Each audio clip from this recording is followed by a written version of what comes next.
Hello, आप सबका मेरे चैनल स्पीडिंग ला ज्ञान में स्वागत और अभिनंदन है। मैं आज आपको भारतीय नागरिक सुरक्षा संहिता 2023 के कुछ इम्पोर्टेंट क्वेश्चन सॉल्व कराने जा रही हूँ। जैसा कि आपको पता है कि एपीओ के लिए जो है सितंबर के सेकेंड वीक में आपको 210 सीट के लिए वैकेंसी आ रही है, जिसमें जो है आपका सिलेबस चेंज हो गया है। अब सीआरपीसी की जगह भारतीय नागरिक सुरक्षा संहिता 2023 से क्वेश्चन पूछा जाएगा प्री में, मेंस में। तो इसलिए मैं आपको प्री के लिए कुछ क्वेश्चन बता रही हूँ जो कि बहुत ही इंपॉर्टेंट है, आपकी परीक्षा के लिए कारगर सिद्ध होगा। तो प्लीज़ मेरी वीडियो लास्ट तक देख लीजिए। अगर अच्छी लगती है तो प्लीज़ लाइक करिए, सब्सक्राइब करिए, कमेंट करिए, शेयर करिए, साथ ही बेल आइकन दबा दीजिए ताकि कोई भी नोटिफिकेशन आपको तुरंत ही मिल जाए। ठीक है, पहला क्वेश्चन है, देखिए कि संहिता की धारा 173 173 के परंतुक जो सीआरपीसी की धारा 164 के अंतर्गत संस्वीकृत कन्फेशन या कथन अभियुक्त व्यक्ति के अधिवक्ता की उपस्थिति में अभिलिखित किया जा सकता है। क्या कह रहा है कि जो पहले सीआरपीसी में प्रावधान था 164 में कन्फेशन का, अब जो है भारतीय नागरिक सुरक्षा संहिता बीएनएसएस में वह जो है प्रावधान 173 में कर दिया गया है। उसका एक परंतुक है जो कहता है कि जो है जो कन्फेशन होगा या कथन होगा अभियुक्त व्यक्ति के अधिवक्ता की उपस्थिति में अभिलिखित किया जाएगा। आगे ऑप्शन है कि जो है भाष्य दृश्य इलेक्ट्रॉनिक साधन के माध्यम से। दूसरा है कि अभियुक्त के मजिस्ट्रेट के समक्ष उपस्थित होने पर। सी है ए एवं बी दोनों सत्य है और डी है उपरोक्त में से कोई नहीं। तो सी वाला ऑप्शन सही होगा, जो है भाष्य दृश्य इलेक्ट्रॉनिक माध्यम से होगा और अभियुक्त के मजिस्ट्रेट के समक्ष उपस्थित होने पर होगा। तो सी वाला ऑप्शन सही है, ए और बी दोनों सत्य है। आगे क्वेश्चन है कि यदि किसी महिला के विरुद्ध बलात्संग या यौन शोषण किया गया है और अपराध 10 वर्ष या उससे अधिक के कारावास से दंडनीय है, वहां मजिस्ट्रेट साक्षी का साक्ष्य अभिलिखित करेगा। क्या कह रहा है कि अगर किसी महिला के विरुद्ध रेप का या सेक्सुअल जो है हरासमेंट का केस है और अपराध 10 वर्ष या उससे अधिक कारावास से दंडनीय है, तो वहां पे मजिस्ट्रेट साक्षी का साक्ष्य अभिलिखित करेगा। एक कह रहा है पुलिस अधिकारी द्वारा साक्षी को उसके समक्ष लाए जाने पर, यदि साक्षी, बी ऑप्शन है, यदि साक्षी निःशक्त है, डिसेबल है, तो मोबाइल फोन के माध्यम से साक्ष्य अभिलिखित किया जाएगा। सी है मजिस्ट्रेट दुभाषिया या विशेष प्रबोधक की सहायता ले सकता है। सी ऑप्शन है। डी है उपयुक्त सभी, तो सभी कुछ कह सकता है। ए वाला भी सही है कि पुलिस अधिकारी साक्षी द्वारा उसके समक्ष लाए जाने पर, अगर डिसेबल है तो मोबाइल के माध्यम से साक्ष्य अभिलिखित कर सकता है और मजिस्ट्रेट क्या करेगा, दुभाषिया या विशेष प्रबोधक की भी सहायता ले सकता है।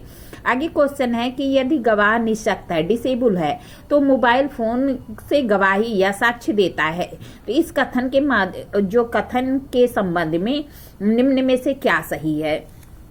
क्या कह रहा है कि अगर जो विथनेस है वह डिसेबल है, तो कह रहा है कि मोबाइल के माध्यम से अगर साक्ष्य लिया गया है तो जो कथन है उसके संबंध में क्या सही है। तो ए कह रहा है कि ऐसी गवाही मुख्य परीक्षा के तुल्य मानी जाएगी।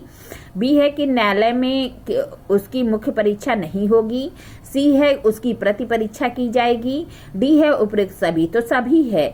अगर जो है ऐसे डिसेबल व्यक्ति का मोबाइल से साक्ष्य देता है तो ऐसे जो साक्ष्य है वह मुख्य परीक्षा के समान माना जाएगा। बी है कि जो मुख्य परीक्षा है न्यायालय में नहीं की जाएगी, उसकी प्रति परीक्षा की जाएगी, सीधे जो है क्रॉस एग्जामिन किया जाएगा। तो ये सभी कुछ सही है, डी वाला ऑप्शन सही है। फिर कहता है कि संहिता के अधीन पुलिस रिमांड की अधिकतम अवधि कितनी है। क्या कह रहा है, संहिता के अधीन बीएनएसएस के अंतर्गत पुलिस रिमांड की अधिकतम अवधि कितनी है।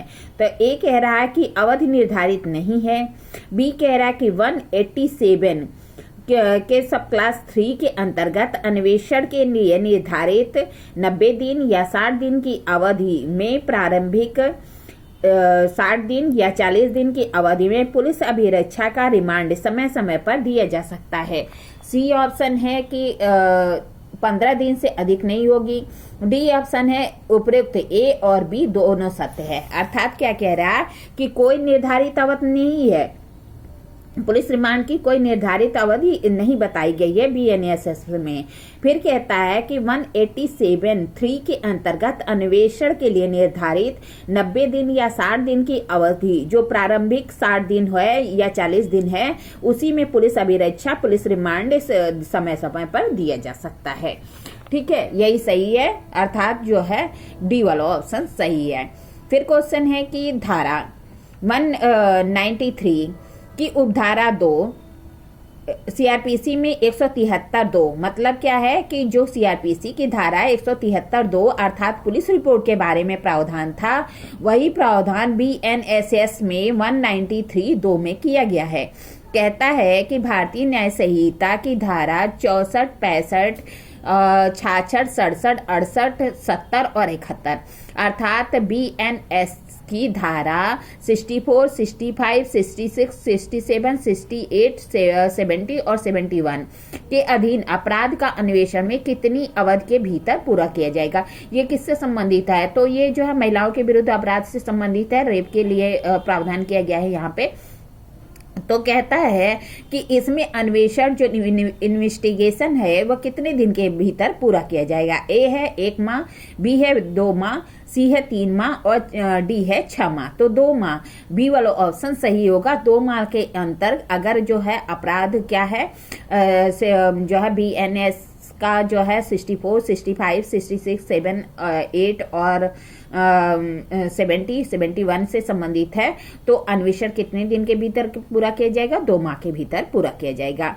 आगे क्वेश्चन है 193 का सब क्लास 3 के अंतर्गत अन्वेषण की प्रगति की सूचना किसे दी जानी आवश्यक है। क्या कह रहा है कि जो 193 है अन्वेषण इन्वेस्टिगेशन हो रहा है, तो उसकी सूचना किसे दी जानी आवश्यक है। ए कह रहा सूचना देने वाले व्यक्ति को, बी कह रहा पीड़ित व्यक्ति को, सी कह रहा ए एवं बी दोनों को, डी कह रहा ए या बी को।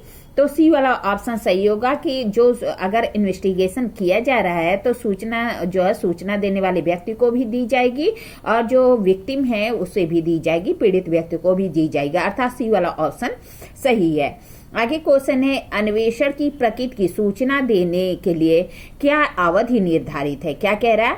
अन्वेषण की प्रगति की सूचना देने के लिए क्या अवधि निर्धारित है। ए ऑप्शन है 30 दिन, बी ऑप्शन है 60 दिन, सी ऑप्शन है 90 दिन और डी है कि 120 दिन।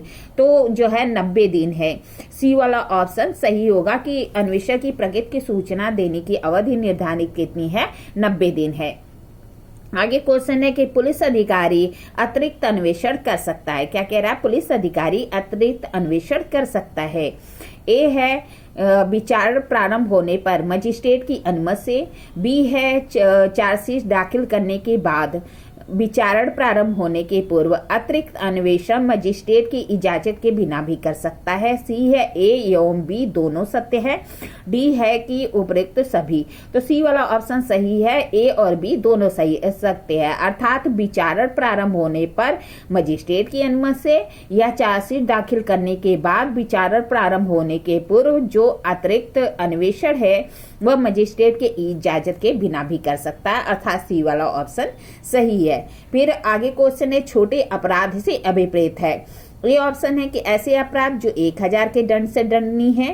पहले सीआरपीसी में देखेंगे तो पीटी ऑफेंसेस 1000 तक का ही था, लेकिन यहाँ पे जो है बीएनएसएस में संशोधन कर दिया गया है। अब क्या है, फिर 5000 तक के अपराध को पीटी ऑफेंसेस छोटे अपराध माने जाते हैं। तो क्या कह रहा है कि ऐसे अपराध जो 1000 के दंड से दंडनीय है, ऐसे अपराध जो 2000 के दंड से दंडनीय हैं, ऐसे अपराध जो 5000 के दंड से दंडनीय है, ऐसे अपराध जो 10,000 के दंड से दंडनीय है। तो मैंने बताया अभी कि जो पीटी ऑफेंसेस है वह जो है जो अब प्रावधान कर दिया गया कि ऐसे अपराध जो 5000 के दंड से दंडनीय, अर्थात सी वाला ऑप्शन सही होगा। आगे क्वेश्चन है कि विशेष सम्मन में विनिर्देश जुर्माने की रकम कितनी हो सकती है। क्या कह रहा है, विशेष सम्मान छोटे अपराध में क्या होता है, विशेष सम्मान जाता है ना। तो कह रहा है कि विशेष सम्मान के लिए जो विनिर्दिष्ट रकम है कितनी है। ए कह रहा है कि 1,000 रुपये, बी में ऑप्शन है कि 2,000 रुपये, सी ऑप्शन है 3,000 रुपये, डी ऑप्शन है 5,000 रुपये। तो आपको अभी बताया कि 5,000 तक के जो ऑफेंसेस है उसे पीटी ऑफेंसेस कहा जाता है, उसमें विशेष सम्मान जाता है। तो डी वाला ऑप्शन सही होगा। इस तरह मैंने आपको कुछ क्वेश्चन सॉल्व कराए, आगे और भी क्वेश्चन सॉल्व कराएंगे, थोड़ा थोड़ा करा रहे हैं कि ताकि आपके जो है देखते चलिए। पीछे भी मेरे चैनल पे ढेर सारी वीडियो पड़ी है। आप प्री के लिए अगर सीरियस आप एपीओ बनना चाहते हैं तो मेरे साथ प्लीज तैयारी करिए और आप जो है भविष्य में जरूर एपीओ बन जाएंगे। मेरी जो है बेस्ट विशेष आपके साथ है। Best of luck. ठीक है, धन्यवाद, थैंक यू।